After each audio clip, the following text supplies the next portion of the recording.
Aqui seria como se o neném estivesse aqui dentro do útero, né? Bacia, o neném está aqui. Tá? Vamos tirar o feto, para vocês poderem enxergar. Aqui também tem as membranas, ó. Tá vendo? Aqui tem as membranas e a placenta, né? Tá? Porque são duas membranas, né? A amniótica e a coriônica, tá? Tem também o cordão umbilical. Que legal esse negócio. Cordão umbilical. Né, que fica aqui, ó. Aí tem a face fetal da placenta e a face materna. Quando a criança nasce e a gente, né, faz o clampeamento do cordão, que a placenta sai depois da medicação, a gente tem que pegar a placenta, né? Ela sai assim ao contrário, né, gente? Aí a gente pega. Tem dois jeitos de sair. Tem dois jeitos, é verdade. Aí assim, só que a gente tem que virar as membranas, avaliar as membranas, assim, ficando um pedacinho lá dentro, né? Porque qualquer pedacinho de membrana que fique pode dar infecção e hemorragia na mulher, né?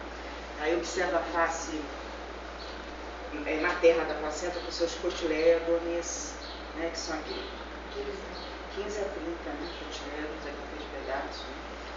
Divisão da placenta, observa se está faltando o enfim, isso aqui é outra coisa. Aqui para especialização. Ela é bem quente, né? Isso aqui é do problema também. É sangue, né? Na hora que a gente participou, eles A dictação vocês vão fazer agora, fechamento do problema, para saber quais são as fases da dictação. Mas a gente não vai falar da dictação porque a gente vai falar do nascimento do feto. Tem que entender também que os mecanismos de parto ocorrem simultaneamente com os períodos clínicos do parto. A gente só está separado na literatura para ficar fácil o entendimento. Então, didaticamente é separado para a gente entender. Mas ocorre ao mesmo tempo. Períodos clínicos ocorrem ao mesmo tempo com o mecanismo de parto. Tá? O mecanismo de parto diz respeito, o período clínico diz respeito à passagem do feto pelo trajeto mole. O que é o trajeto mole? O útero, o istmo, que é aquele pedaço, né, aquela diferenciação do útero na gravidez, canal vaginal, períneo. O mecanismo de parto diz respeito à passagem do feto pelo trajeto duro, bacia.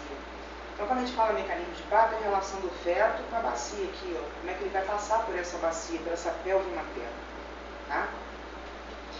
A pelve que interessa em obstetrícia é a pelve menor, a verdadeira bacia que a gente fala, que é a partir do estreito superior, que é esse anel aqui, ó, que se forma na bacia, delimitado pelas espinhas ciáticas, pelo promontório, que é a união da quinta vértebra lombar com a primeira sacra, que forma uma protuberância que a gente chama de promontório, e pela síntese pública. Tá? Isso forma a bacia menor, é a verdadeira pelve também, né, que interessa em obstetrícia. A pelve falsa, ou a grande pelve ou grande bacia, é formada pelas asas do ilíaco. Essas não têm importância para a obstetrícia, tá? Porque o feto, aí ó, é muito, o diâmetro é imenso, por aqui ele passa tranquilo, o problema vai ser passar por aqui, a partir do estreito superior. Existem dimensões, mas isso é mais para especialização ou residência em enfermagem obstétrica, que existem os estreitos, né, da bacia, da verdadeira pelve. Né? Esses estreitos tem tudo aqui dizendo, tem estreito superior, estreito médio, né?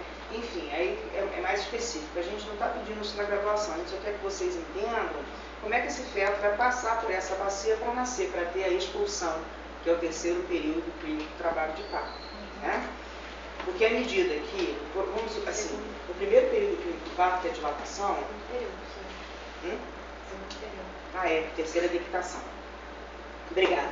O primeiro período clínico do parto é à medida que o útero está contraindo e o colo está sendo trabalhado para apagar, né, para esvaecer e dilatar, o feto já começou a fazer a sua descida, né, insinua e já começa a descer, porque as contrações também vão empurrar esse feto bacia abaixo, né, e até chegar no segundo período clínico do parto, que é a expulsão. Então vamos falar do feto em relação ao trajeto duro do trabalho de parto. Então pode falar o primeiro aí, você lê. A primeira é a insinuação. O que é a insinuação? Vamos lá. A insinuação do polo cefálico, ou seja, a passagem biparietal pelo estreito superior da bacia. Deve-se em 2 movimentos da cabeça fetal, flexão e assinclitismo. Tá, não vou especificar. Mas assim, o diâmetro biparietal, né? Em relação ao estreito superior da bacia. Biparietal, frontal e occipital, né? parietal. Ele vai passar o diâmetro parietal pelo estreito superior, né? Vai insinuar. O que é insinuação? É o zero Quando? lá no plano de Lee, professora. Ele está insinuado quando ele atinge o zero, na espinha ciática. Ah, tem o plano de Lee. O plano de Lee. O zero é na espinha ciática, né? Aí então ele está insinuado quando ele atinge a espinha ciática aqui. Quando ele... coincide, porque a insinuação tem aí a definição. Tem aí? Tem. É porque ele estava abaixo.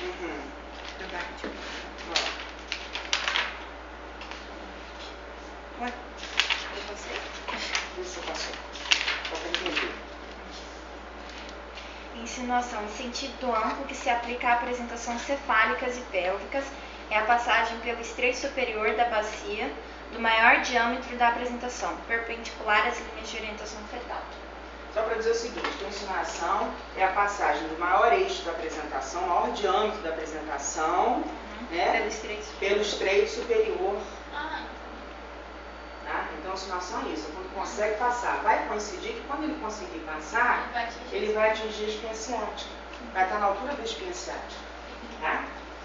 Então, ele oferece, né? Mas assim, passa o maior diâmetro. Mas na verdade o feto vai oferecendo seus menores diâmetros para os maiores diâmetros da pelve, para poder passar.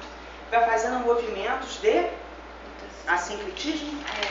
Ele fala flexão cefálica e assinclitismo. Porque ele vai começar, né? Ele vai fletir, né? Isso é a parte inversa, né? Vai fletir e começa a fazer movimentos de lateralidade da cabeça, que é assinclitismo, para poder ir adaptando a sua apresentação à pelve, sempre tentando oferecer os seus menores diâmetros para os maiores diâmetros da bacia para facilitar a passagem, senão não passa, né? Então ele não consegue insinuar assim, porque ele ainda não está fletido, né? Ele vai insinuar assim, tá? Geralmente lateralizado. E a cabeça já vai fazendo... Aí já vai fletindo, né? Ele insinua lateralmente, né? E aí ele vai ter que rodar. Agora ele pode insinuar mais para cá, mais para cá. Normalmente ele insinua assim, ó, no diâmetro transverso, tá? O occipito para o lado direito ou o lado esquerdo da mãe. Que é mais fácil, inclusive, para ele, porque se ele insinua assim, depois ele só tem que fazer isso para rodar. Ele roda menos. Se ele insinuar assim, ó, numa posição posterior que a gente fala, ele vai ter que rodar tudo isso para oferecer o occipito para o público, né? Porque ele nasce olhando para baixo, em 96% dos casos. A gente está falando, lembra, de parto em vértice, ou seja, cefálico fletido, tá bom? Então ele insinua, tá? Então o seu maior eixo da apresentação ultrapassa o estreito superior da bacia, que é esse anel aqui, né? Que é delimitado pela borda superior da síntese pública pelo promontório. Aí vem a descida com a rotação interna. À medida, então, que ele ultrapassa o estreito superior, ele vai descendo e começa a fazer rotação interna da apresentação. Por que essa rotação interna? Porque ele tem que oferecer o occipito para o público, para poder defletir, porque ele vem fletido, né? Para ele poder desprender lá no momento da expulsão, ele precisa ter um ponto de apoio, né, para poder fazer esse movimento aqui. Então ele usa o occipito e o pub como apoio, porque aí quando chega no occipito, automaticamente faz isso, deflete, aí ele consegue sair, ele rodar externamente. Tá? Então ele faz essa deflexão. Esse ponto de apoio que ele usa chama-se hipomócleo. Hipomócleo, com H. Tá? Não precisa saber disso, né? Não. Só que, já que vocês querem, estou me fumando, eu estou dando meu direito. Intelectual. Eu estou sendo isso, estou dando intelectual. Fumando, eu estou dando muito importante. Tá? Para parecer mais importante, sabe? Né? Isso é para residência e especialização. Mas só para vocês saberem, se alguém falar, vocês já sabem, não ficam pego de surpresa, né? Aí chega um residente de medicina, médico e hipomóvel. Oh, vocês já sabem. Eu ponto de apoio no público. Pronto, acabou com ele. Entendeu? Então, vai rodando. Aí, o que acontece às vezes também, gente? Pode acontecer, uma condição menos frequente, mas pode acontecer.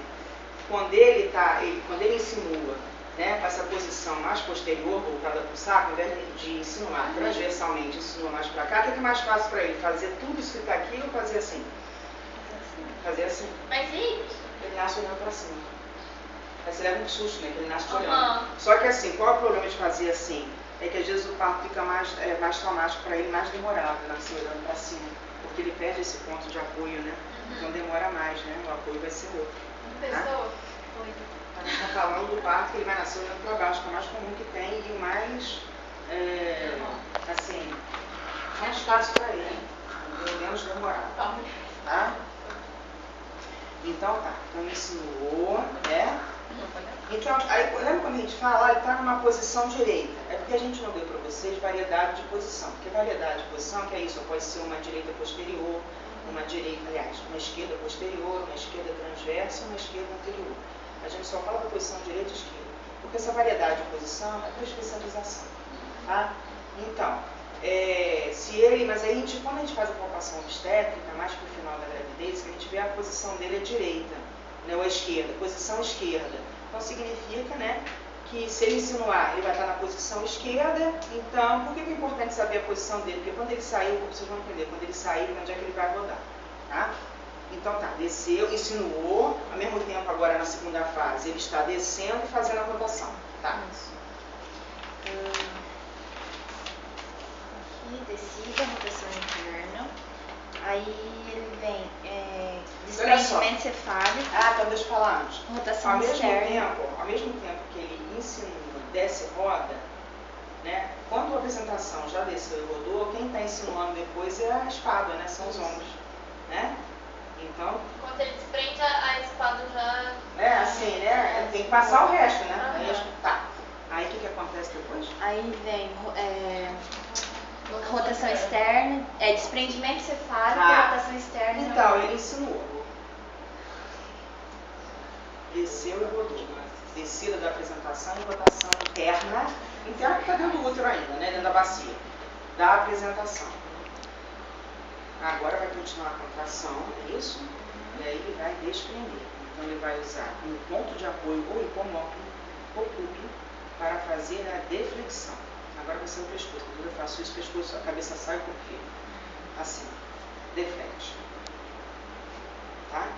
Defletiu.